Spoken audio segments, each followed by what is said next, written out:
like, Well, but people aren't always prepared to make the sacrifices that they need to. well, like you're kind of hitting the spinal tap syndrome, right? they keep spontaneously combusting. That's the real problem. I always put a banana down my trousers when I go through the airport because I think it's not interested. And coated with foil. I don't think about your habits. I told you.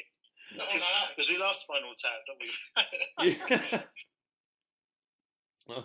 Well, last time we chatted was a little bit ago, but it was very memorable because I remember you saying at the time that you guys all had beards, so that was one thing you had in common. Because I remember commenting saying how tight you guys were as a band. Like, oh, we all have beards. Well, we're much less tight now because the drummer had a moustache. No, that's a lie. Bryce had, or has, or last time we saw him in April, in fact, we should be seeing him in the next couple of weeks, actually, because he's been in touch, so we're going to go for a couple of beers. But the last time I saw Bryce, he had what I would call a conquistador. You know, that kind of sticky out moustache at the top, at the sides, and a little narrow El Diablo beard in the middle. You know what I mean, Bones, don't you? You've seen them guys. I know what you're talking about, yep. Yeah, Spanish Inquisition. A bit like that. We can. It suits him very well because he's got a young face. So we're old, so we hide our face with beards.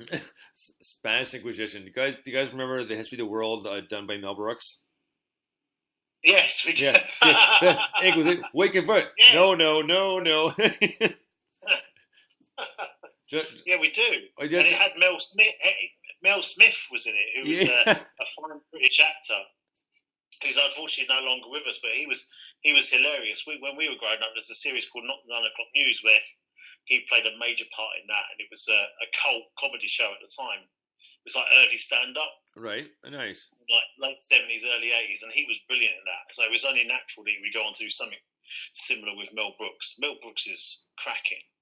Oh man, like don't even start with that guy of how good he is.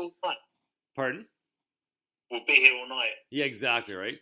But no, for myself, for the BBC sitcoms, or whatever we've been able to get here in Canada, we've gotten obviously Mr. Bean, Father Ted, Mrs. Brown's Boys. Sorry about that. Sorry about that. Sorry. Benny Hill, that I remember very clearly.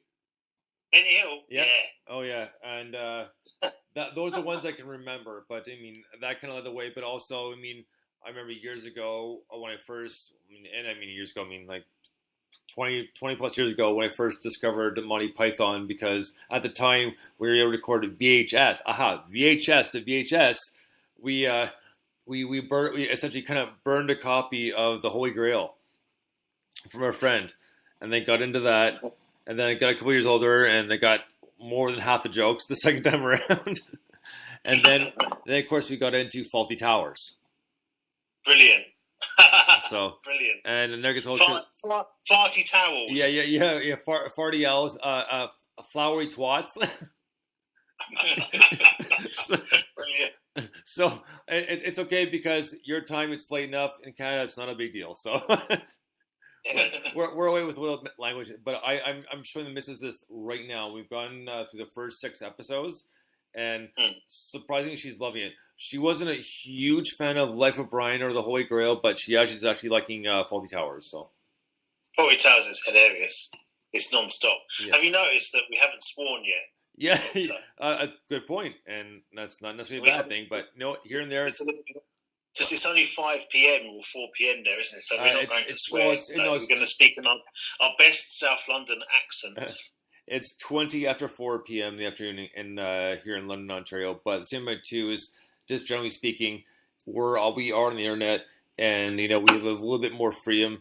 But at the same time too, is we know how to keep it respectable. So you can drop one here or there, but as long as it's not every second word, then we're cool.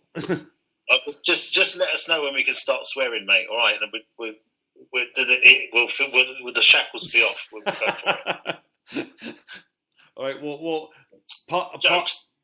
possibly after this next song, because this next song is the last song on the new EP, which you guys sent me a couple weeks ago, and we were saving it for the Saturdays NMS, but since we're interviewing you guys right now, we'll play it right now, which is a bonus deal if you're more than a couple of times. So here's Crushed by Pimps and 10% Happy. Dig this.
I think that in a funny way, I'm only 10% happy. Sitting at a desk all day, I'm only 10% happy. I'm trying to make it through the day, I'm only 10% happy. I think I'm only going to say I'm only 10% happy.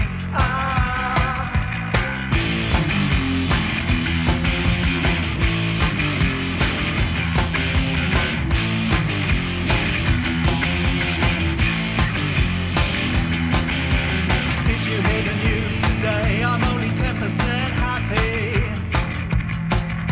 I think I'm only going to say I'm only 10% happy. I think that in a funny way, I'm only 10% happy. Trying to make it through the day, I'm only 10% happy.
Dark side, I'll be 10% happy. And I'll do anything for a thrill because I'm 10% happy. Tell me why my head's right, I'll be 10% happy. You better find me a place to hide because I'm 10% happy.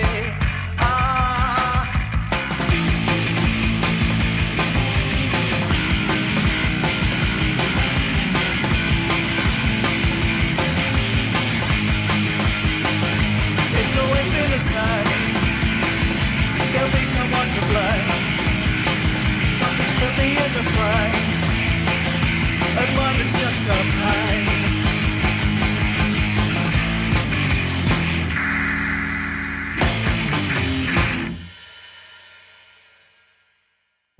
Right on, Crushed by Pimps and 10% Happy. And that was a good fade out. You missed a little bit of it, but that's all good.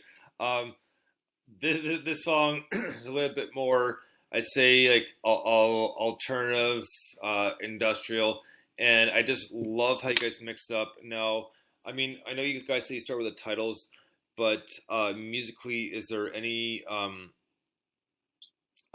preconception as to what the song is going to sound like, or? Right, yeah, this one, the reason, basically this one I wrote it like the beginning of it on GarageBand. Right. Just messing about because I'd hurt my back and I couldn't play guitar at the time. So we did.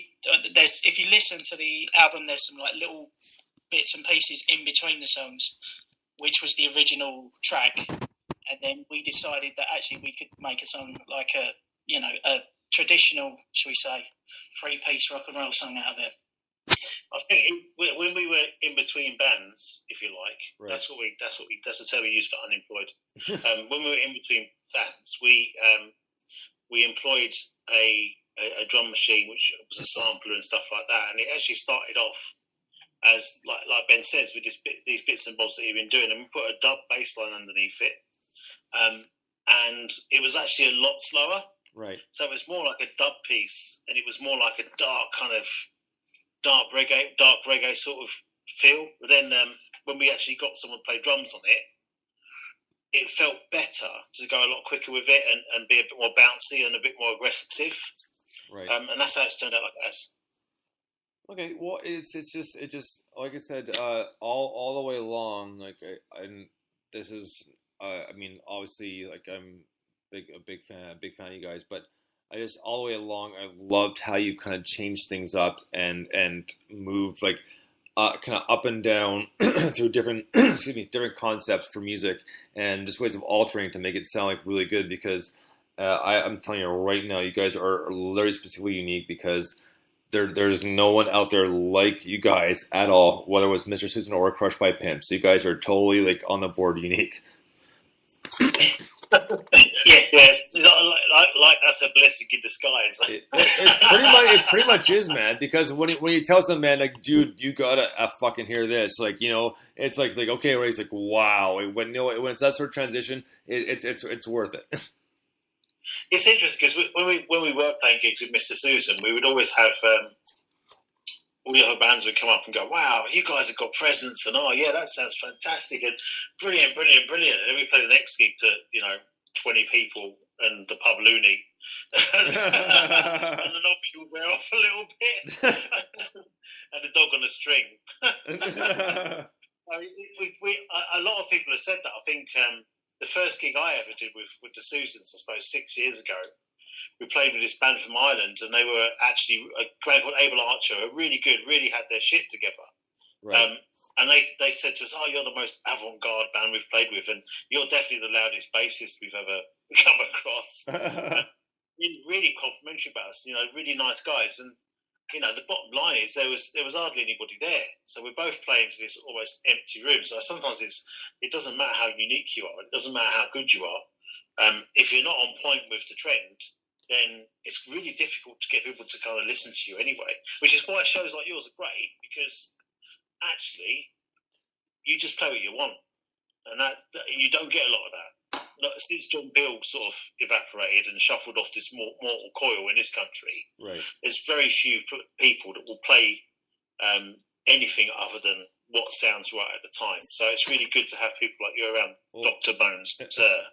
Well, and that's it. And it's funny too, because this, speaking of which, the missus and I had a conversation about that the other day, and she says, well, because you listen to radio? I said, not really. I said, I listen to indie radio, or I listen to the tunes that are sent for the show. And she goes, well, there's some time. I said, well, at work, but I don't really have a choice at work. I mean, it's whatever they're playing with a PA. I don't have a choice with that, but not really paying attention because I just listen to it and get frustrated.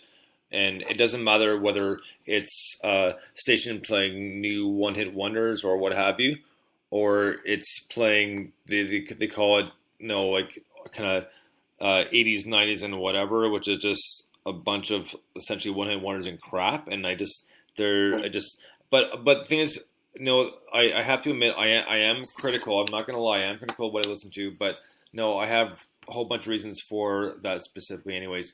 But sometimes I listen to it, and I listen to the programming. I know it's mostly computer generated, but I listen to it, it's like thinking like, man, they could have done so much better. Even with this crap, I could have arranged it so it sounded half decent, not just like blah. I think the kind of average music listener wouldn't be able to understand the nuances of an arrangement, or why it happens, or they wouldn't pick out a bit of it and go, wow, that was fantastic. Because actually there's a lot of traditional stuff that people do, like key changes and going up a couple of pitches just to excite the tune a little bit in pop. I mean, obviously people use that all the time. That's what people are used to hearing.